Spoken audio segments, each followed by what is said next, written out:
চলিছে চলিবই সংগ্রাম চলিছে চলিছে চলিবই অসমীয়া জাগিছে জাগিছে জাগিবই অসমীয়া জাগিছে জাগিছে জাগিবই ওএনজি তেওঁলোকে কোনো কাৰণে ব্যক্তিগত কাম কৰিবলৈ দিয়া নহ'ব নহ'ব নহ'ব তেওঁলোকে কোনো কাৰণে ব্যক্তিগত কাম কৰিবলৈ দিয়া নহ'ব নহ'ব নহ'ব ONGCৰ থলুৱা বিৰোধী নীতিৰ বিৰুদ্ধে আমি শিৱসাগৰ জিলাৰ বিভিন্ন জাতীয় জনগোষ্ঠীয় সংগঠনে ঐক্যবদ্ধভাৱে বিগত সময়ত কেইবাবাৰো আমি পত্ৰৰ যোগেদি আমাৰ অভিযোগসমূহ উত্থাপন কৰি অহাৰ পাছতো আজি তাৰিখলৈকে কিন্তু এই অভিযোগসমূহৰ ক্ষেত্ৰত ONGC কৰ্তৃপক্ষই অকণমানো গুৰুত্ব প্ৰদান কৰা নাই।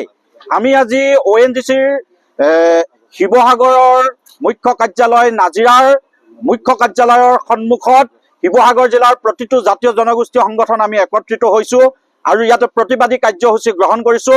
প্ৰথম কথা হ'ল ONGCক আমি এটা প্ৰশ্ন কৰিব বিচাৰিছো, কি যুক্তিত তেখেতসকলে ইয়াৰ পৰা কেইবাটাও গুৰুত্বপূৰ্ণ কাৰ্যালয় শিৱসাগৰৰ পৰা স্থানান্তৰ কৰি নিছে।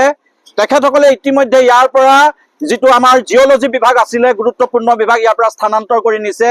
তেখেতসকলে ইয়াৰ পৰা যিটো ফাইনেন্স ডিপাৰ্টমেণ্টটো ইয়াৰ পৰা তেওঁলোকে স্থানান্তৰ কৰি নিছে। যিটো কেমেষ্ট্ৰি ডিপাৰ্টমেণ্ট আছিলে সেইটো তেওঁলোকে ইয়াৰ পৰা স্থানান্তৰ কৰি নিছে। যিটো HR ডিপাৰ্টমেণ্ট আছিলে সেইটো ইয়াৰ পৰা স্থানান্তৰ কৰি নিছে। আৰু অতি পৰিতাপৰ বিষয় শেহতীয়াকৈ আমাৰ হাতত তথ্য আহি পৰিছে যে মূল কাৰ্যবাহী অভিযন্তাৰ যিটো কাৰ্যালয় নাজিৰাৰ এই সমূহ কাৰ্যালয় ইয়াৰ পৰা স্থানান্তৰ কৰাৰ কুটিল ৰাজনীতিত ইতিমধ্যে এটা বাহিৰাগত ONGCৰ ভিতৰৰ গোষ্ঠী সৰব হৈ পৰিছে। আমি আজি এই কাৰ্যসূচী স্থলীৰ পৰা সমূহ সংগঠনৰ তৰফৰ পৰা আমি ONGCক আমি সকীয়াই দিব বিচাৰিছো, কোনো কাৰণতে ONGCক নাইকিয়া কৰি দিব পৰা গোষ্ঠীটোক ৰেহাই দিয়া নহ'ব। আগৰ সময়ছোৱাত কেৱল মাত্ৰ পত্ৰৰ যোগেদি আমি প্ৰতিবাদ সাব্যস্ত কৰিছিলো। আজি তাৰিখৰ পৰা আমি ৰাজপথত প্ৰতিবাদ আৰম্ভ কৰিছো। আজি গণ প্ৰতিবাদী কাৰ্যসূচী গ্ৰহণ কৰিছো।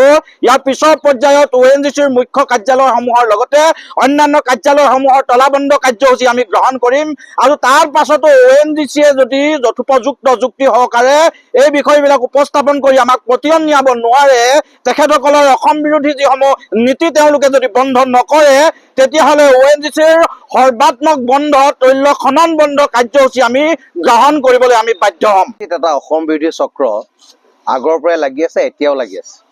গতিকে সেই অসম বিৰোধী চক্ৰটোৰ বিৰুদ্ধে আমি সকলোবিলাক দলসমূহ একত্ৰিত হৈ এটা প্ৰতিবাদ কৰিছোঁ। আমাৰ উদ্দেশ্য এটাই যে কোনো কাৰণত কোনো ক্ষেত্ৰতে অসমৰ তৈল ক্ষেত্ৰ উৎপাদন কৰা এই প্ৰতিষ্ঠানটোৱে কেতিয়াও অসমৰ পৰা তেওঁলোকৰ অফিচবিলাক ইয়াৰ পৰা স্থানান্তৰিত কৰিব নোৱাৰিব আৰু থলুৱা নিযুক্তিৰ ক্ষেত্ৰত 100% তেখেতলোকে আমাৰ খিৰঞ্জাক অগ্ৰাধিকাৰ দিব লাগিব। আৰু দ্বিতীয় এটা কথা, CSR যিটো ফাণ্ড আছে সেই ফাণ্ডটো সৰ্বাংগীন উন্নতিৰ কাৰণে কেতিয়াও তেওঁলোকে ব্যৱহাৰ কৰা নাই।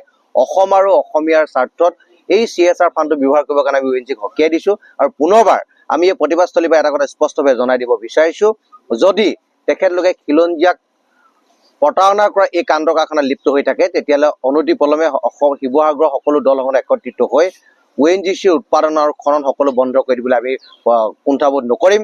কাৰণ এই ONGCক কোনো কাৰণতে অসমীয়াক প্ৰতাৰণা কৰা কাৰ্য অসমৰ কোনো এটা সংগঠনে কেতিয়াও সহ্য কৰিব নোৱাৰে। প্ৰথম কথা হৈছে ONGC হৈছে আমাৰ অসমীয়া সম্পদ। এই সম্পদটো আমাৰ, এই সম্পদক যদি কোনোবাই হাত দিয়ে তেনেহ'লে অসমীয়া হিচাপে আমি বহি কেতিয়াও নাথাকোঁ। ইয়াত বহিৰাগতৰ কোনোবা বিষয়া আহিব আৰু ONGC ইয়াৰ পৰা মানে তেওঁলোকে হস্তান্তৰ কৰিব বিচাৰিব, আমি এই ক্ষেত্ৰত কেতিয়াও মানি নলওঁ।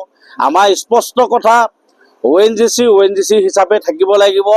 আৰু আমি কয়লা দিলোঁ, চাহপাত দিলোঁ, তেল দিলোঁ, তাৰ পিছতো যদি আমাৰ সম্পদবিলাক তেওঁলোকে বাৰে বাৰে লৈ যাব বিচাৰে, তেনেহ'লে কিন্তু আমি অসমীয়া হিচাপে হাত সাৱটি বহি নাথাকোঁ। যুদ্ধ হ'ব, ONGC আমাক লাগিব। ONGC আমাৰ নিজৰ যিসকল আজি ONGC আন্দোলনৰ সময়ত যিসকল শ্বহীদ হৈছিলে, সেইসকলৰ ত্যাগৰ বিনিময়ত আজি ONGC জীয়াই আছে। আৰু এই ONGCৰ ওপৰত যদি কোনোবা বহিৰাগত বিষয়ে হাত দিব, কিন্তু আমি এই হাত ভাঙি দিবলৈ আমি বাধ্য হ'ম।